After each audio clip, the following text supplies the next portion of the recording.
Many things happen by accident.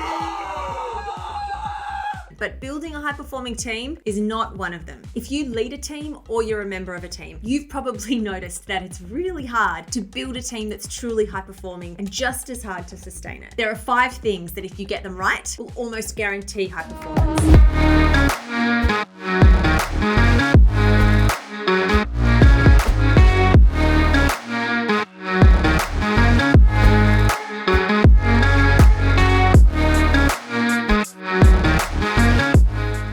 Here's what we'll cover in this video. Number 1, we'll explain to you the thing we call the extraordinary teams model. And 2, we'll give you some ideas on how you might use it. Have you ever worked in a team or led a team where you've puzzled over what was missing, what exactly needed to change? We certainly have. And for over a decade, we've worked with hundreds of teams across organizations, across industries, across countries. It might be executive teams and leadership teams, but equally it might be functional teams like IT, sales, HR, and so forth. It wasn't always easy to diagnose exactly what was holding a team back, but over time we started to see patterns. This personal experience, combined with our deep study of the literature around building high-performing teams, has led us to distill the keys to success to these 5 key areas. I've been using the term high performing because it's commonly known and it's certainly superior to being a functional team or something worse like a dysfunctional team or a disintegrating team. But while we're at it, why settle for high performing? Why not strive to build an extraordinary team? So that's what we want to do. These 5 elements are the vital few things you need to focus on if you want to maximize the performance of your team and get to a point where the whole is greater than the sum of the parts. Thank you to Aristotle for that concept. You're welcome. Oh, that's nice. I'm pretty sure he spoke Greek.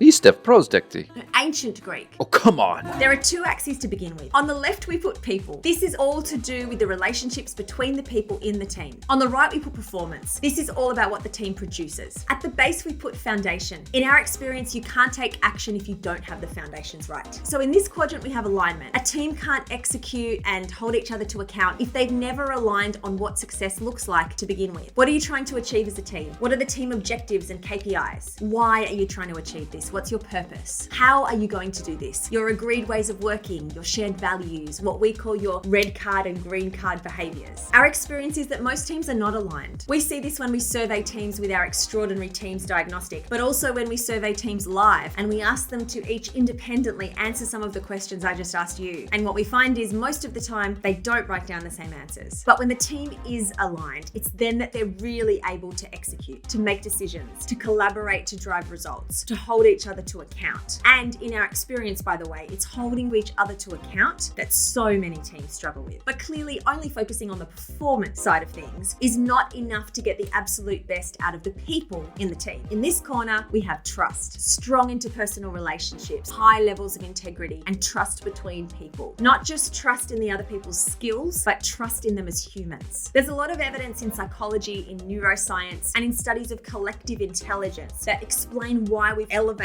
this element into our model. Trust has been proven to reduce burnout, increase engagement, increase discretionary effort, improve energy, increase productivity, loyalty, retention, empathy with others. It's a long list. When trust is high, you are able to communicate much more effectively with candor, with more openness, so people can challenge and question and bring their best ideas forward. There's a whole bunch of research into psychological safety and candor that explain why we've elevated this element into the model. So these 4 quadrants are about the team itself. The final element, which is critical, is the capabilities of the individuals within the team, but specifically those capabilities that improve the functioning of the whole. We're not talking about technical skills. Technical skills lift individual performance, and they're fantastic if you want to build a team of extraordinary individuals.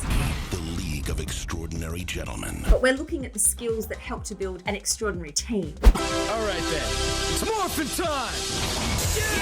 That help the functioning of the whole. There is evidence that skills like empathy and sensitivity to social cues are really important. There's also evidence that resilience and grit, what we call anti-fragility, will help teams deal with adversity, face and embrace challenges. And then there's skills like generating new ideas and how to be innovative. These are capabilities that allow a team to get to a position where the whole is greater than the sum of the parts. Ναι, Igor Symphono. I don't speak Greek. Ah, ma photos elithios. What do we do with this?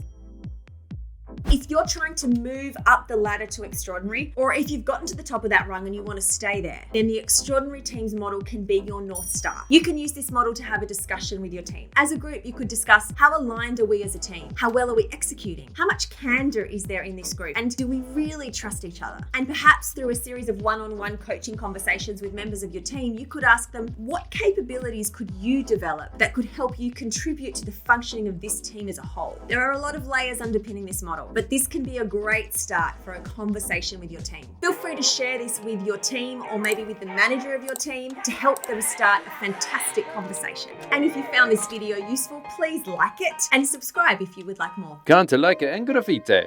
Good luck.